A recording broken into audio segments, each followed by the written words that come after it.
Outside the Red Box, insights into global research equipment distribution. Welcome to the Outside the Red Box podcast, your go-to podcast for insights on growing and scaling life science brands globally. Brought to you by Redbox Direct, we specialize in outsourced sales, distribution, and manufacturing for scientific instruments, with over 20 years of hands-on experience. Let's get started with today's episode. Welcome back to the Deep Dive.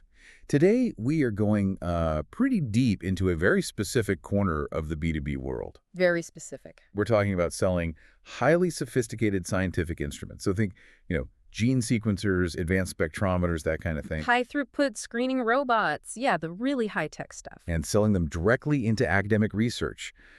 This market is, it's just a completely different animal. It absolutely is. I mean, you're dealing with a customer base, these researchers, whose whole motivation for buying something expensive is just fundamentally different from your average corporate buyer. Right. They're not measuring ROI in dollars saved. Not at all. It's measured in discoveries made. So our mission today is really to break down the, let's say, unique challenges of setting a price for these incredibly complex products. And for this, we're drawing a lot from the work of Rory Gagan at Redbox Direct, who just maps out this whole ecosystem brilliantly. He really does. So, okay, when you first look at an existing market, I think the knee-jerk reaction for any company is just, comparative pricing. Of course. Look at your competitor, see their price, and then you either go a little lower or maybe a little higher if you have some amazing new feature. But here, that just doesn't work. It's so fragile. And for a couple of reasons. I mean, first, if your instrument is genuinely new, like, say, the very first commercial atomic force microscope, who do you compare it to? There's no one. There's no one. And then the other simple model, cost plus, where you just, multiply your manufacturing cost by 3 or something, that's just as dangerous. It totally ignores what the market can actually bear. Or you might be drastically undervaluing your own innovation. Exactly. Okay, so if we can't just match the competition and we can't just use a simple multiplier, we have to start with the basics, the fundamental exchange of value. And I think this is the biggest difference. Selling to a research lab versus, say, a factory owner. Totally different. The traditional money for benefit exchange, it just doesn't apply. So let's unpack that. Why is a scientist's wallet so different? Well, in a normal B2B sale, the exchange is pretty literal, right? It's money for money. We sell you this machine for X. And we can show you that it will save you 5x in labor costs over the next 2 years. The ROI is financial.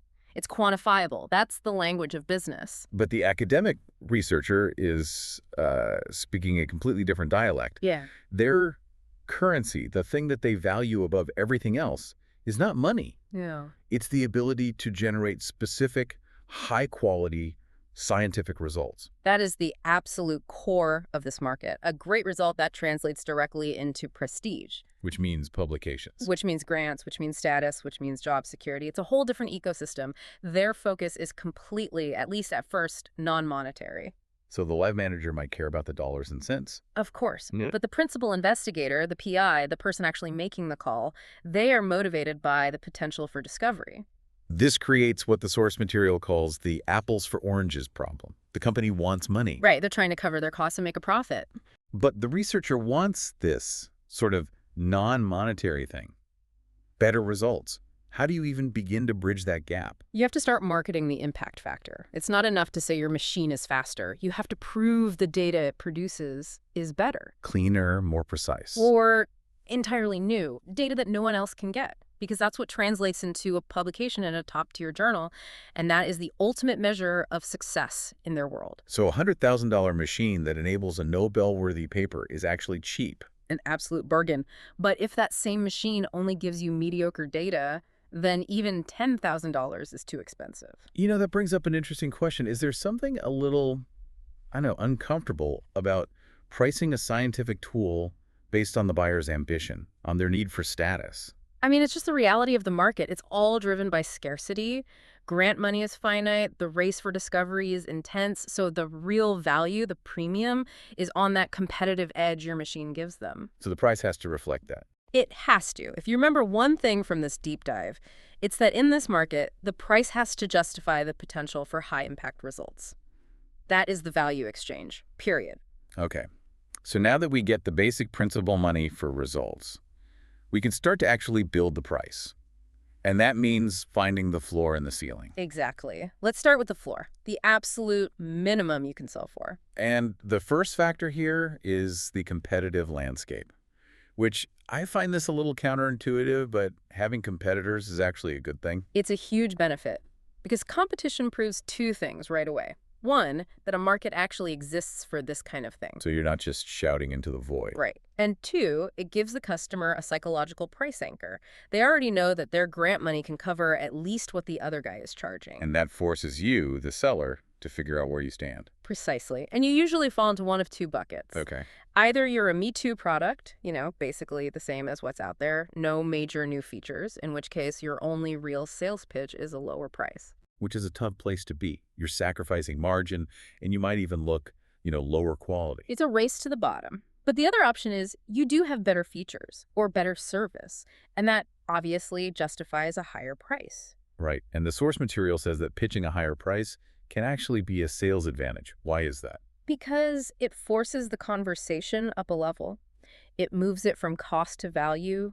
When you charge more, you're basically saying, let's talk about the superior results you're going to get. So if they push back on price? The answer is always, well, it's because this device cuts your risk of experimental failure in half and triples your throughput. You control the narrative. You bring it back to their currency, the publications. Plus, you're also targeting a specific type of researcher, right? The innovators. The early adopters. Yeah. These are often the people who are proud to spend more to be the first. The higher price is actually part of the appeal. It signals that they're on the cutting edge. Okay, so competition helps set the stage. Then we have to look inward at factor 2. Your own selling costs. This is what defines that non-negotiable floor. And you have to be brutally honest when you calculate this. Your price has to cover, at a minimum, a few major areas. What are they? First, obviously, manufacturing and overhead. Second, your total sales costs. And this is where people trip up. It's not just the salesperson's salary. It's everything. Everything. Travel, going to the big trade shows like ACR or neuroscience, all your marketing materials, and this is a big one, the distributor discount margins. Which can be, what, 20, 30%? Easily 20 to 40%, depending on the channel. So that's a massive chunk coming right off the top. Before you even see a dime of profit. Exactly. Right. And then third, and this is the most complicated part, is recouping your research and development investment. Ideally, you want to bake that multi-million-dollar R&D spend right into the price. But what if you can't? What if the market just won't bear a price that high? The source says you sometimes have to treat that R&D as a sunk cost. Isn't that just financial suicide? It feels like it, but it's a calculated risk you take to survive. Look, if your calculations say you need to sell for $250,000 to recoup R&D, But all your competitors in market research say the absolute ceiling is 150. then you have a choice. You can stick to 250 and sell 0 units, or you can sell at 150 and live to fight another day. So you treat that past R&D as a sunk cost just to get the product line going. You do. The 150 price covers your current manufacturing, your sales costs, and a healthy profit margin going forward. Yeah. You keep the lights on. I see. And then the ROI on that initial R&D spend, presumably you hope to capture that with the next generation of the product. Precisely. You shift the burden of past investment onto future success. The key is making sure the product is viable now. So getting that analysis right is critical. It gives you the floor, your minimum viable selling price. You just can't go below that. But that only tells you the bottom. It doesn't tell you how high you can go before the customer just runs out of money. And now we get to the really hard part, figuring out how much cash they actually have. This is where things get interesting because academic funding is nothing like a corporate budget. The money isn't coming from some flexible CFO. No, it's coming from grants. Almost entirely. Government bodies like the NIH, private foundations. You have to understand the grant landscape to set your price ceiling. It all comes down to mapping out the financial boundaries that those grants create, these cutoff points. Yes. Think of grant applications as having different levels, like bureaucratic toll gates. Funding agencies have these defined tiers. So, for example, a basic equipment grant might cover anything up to $50,000 with a pretty simple review process. But the second you ask for $50,001, You might trigger a completely different level of scrutiny, a much more detailed, much slower, much more painful application process. so pricing just above one of those cutoffs is a huge mistake. You're not just making it more expensive, you're making it exponentially harder for the customer to buy. You're fighting their natural financial path. And you might have the best machine in the world, but if you force a researcher to spend an extra 6 months writing justifications and sitting through review panels, They're just going to buy this slightly worse, but much easier, cheaper option. every time. And this is where we get a really specific, actionable piece of advice. Let's stick with that $50,000 mark. If your research shows that a ton of relevant grants cut off at exactly $50K, where do you price your instrument? The sweet spot is $47,000, maybe $48,000. So just under? Just under. That small $2,000 or $3,000 difference is, it's almost insignificant to the company's bottom line on one unit, but the value it gives the customer is immense. You're selling them speed. You're selling them certainty. You're selling them less bureaucracy. By pricing just under that cutoff, you help them get the cash faster, which means your sales cycle gets shorter and your conversion rates go way up. You're just making it easy for them to say yes by working within their financial comfort zone. Which is a zone dictated by the funding agencies, not even by their own university. So to pull this all together, we've basically anchored our price. We have these two logical external constraints. We do. Your own selling costs set the minimum price. That's the floor. That's survival. And the customer's available funding, based on those grant cutoffs, that sets the maximum price, the ceiling. And your final price lives somewhere in that window based on your competitors and how strong your value proposition is. That's the art of it. So let's recap the map we've built here. First, you have to identify the competitive landscape. Are you the premium option or the budget Me Too choice? Then calculate your cost floor, your absolute minimum price, and you have to account for those big sales and distributor costs. And finally, you have to do your homework and research the funding ceiling. Find those critical grant cutoffs. And the most important thing, all of these decisions have to be filtered through that core idea we started with. The only currency that really matters to your customer is scientific results, publications, and status. You know, what's so fascinating is the paradox here. You use these cold, hard, logical things, manufacturing costs, rigid grant cutoffs, to define the price range. The financial framework. Right. But the actual sale, the thing that closes the deal, is all about marketing to the researcher's deepest, most ambitious, and totally non-monetary drive. The thrill of discovery. The need to publish. You're not just selling an instrument, you're selling a pathway to peer recognition.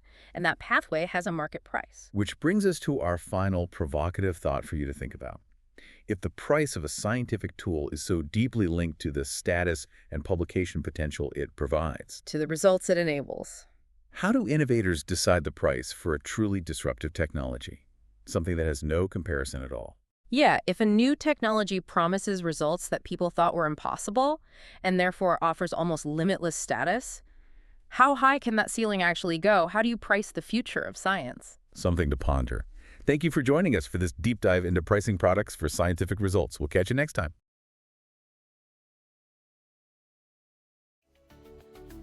Thanks for tuning in with us. For more insights or to connect with our team, visit redboxdirect.com. Until next time, keep scaling smart.